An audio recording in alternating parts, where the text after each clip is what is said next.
신장의 기능을 말씀드리겠습니다. 신장은 노폐물을 배설하는 기관입니다. 이 노폐물이라는 것은 우리가 먹는 음식물 중에 들어있는 단백질이 우리 몸에서 대사가 된 후에 남은 찌꺼기를 노폐물이라고 하는데요. 이 노폐물을 배설하는 것이 이 신장, 그러니까 오줌을 통해서 밖으로 나가게 됩니다. 만약에 신장 이상이 생기게 되면 노폐물이 몸에 쌓여서 여러 가지 증상을 일으키게 됩니다. 신장에는 혈액을 만드는 호르몬을 분비를 합니다. 그래서 신장이 나쁜 사람은 빈혈이 생깁니다. 신장 만성신부전 환자는 핏기가 없습니다. 그래서 누구나 보면은 금방 안색이 안 좋다 하는 것을 알게 됩니다. 만약에 만성신부전의 증상이 없더라도 빈혈이 있다면 혹시 내가 신장이 좀 기능이 떨어진 게 아닌가 하는 의심을 해봐야 됩니다.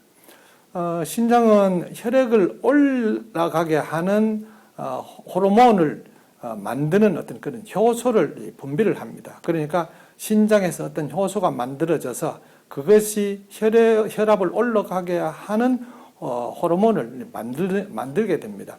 왜 신장에서 혈압을 올라가게 하는 이런 물질이 분비되는가 하면요, 신장에는 혈압이 떨어지게 되면은 신장 기능이 떨어집니다. 그래서 어떻게 하든지 혈압이 내려가지 않게 해야 되는데 혈압이 내려가면 가장 먼저 신장에 이상이 생기기 때문입니다.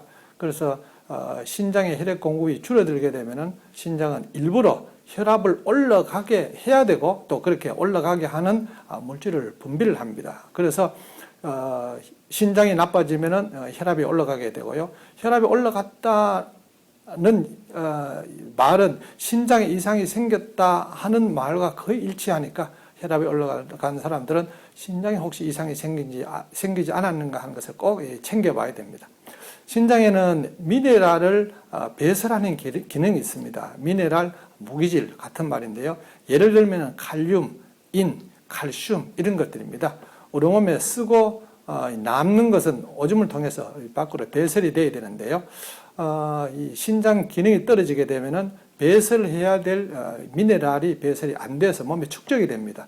대표적인 것이 칼륨과 인입니다. 이 두 가지 물질은 백미가 아닌 현미에 많이 들어있고 채소, 과일에 많이 들어있기 때문에 이제 말씀드린 현미, 채소, 과일은 가능하면 먹지 말라 아니면 최소한으로 줄여라 이렇게 이야기하는 이유가 되는 겁니다.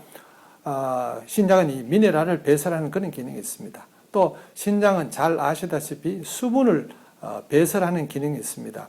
노폐물을 밖으로 빼내기 위해서는 물에 녹은 상태로 이 오줌으로 이 배설을 해야 되는데 그러기 위해서는 신장이 수분을 배설을 해야 됩니다. 그런데 신장 기능이 떨어지면 수분 배설을 잘 못해서 몸에 물이 축적되고 그래서 이제 붓게 됩니다. 신장 이상이 있는 사람들은 손발이 붓는다, 얼굴이 붓는다 하는 이유가 여기에 있습니다. 신장 기능은 한 5가지 정도가 됩니다.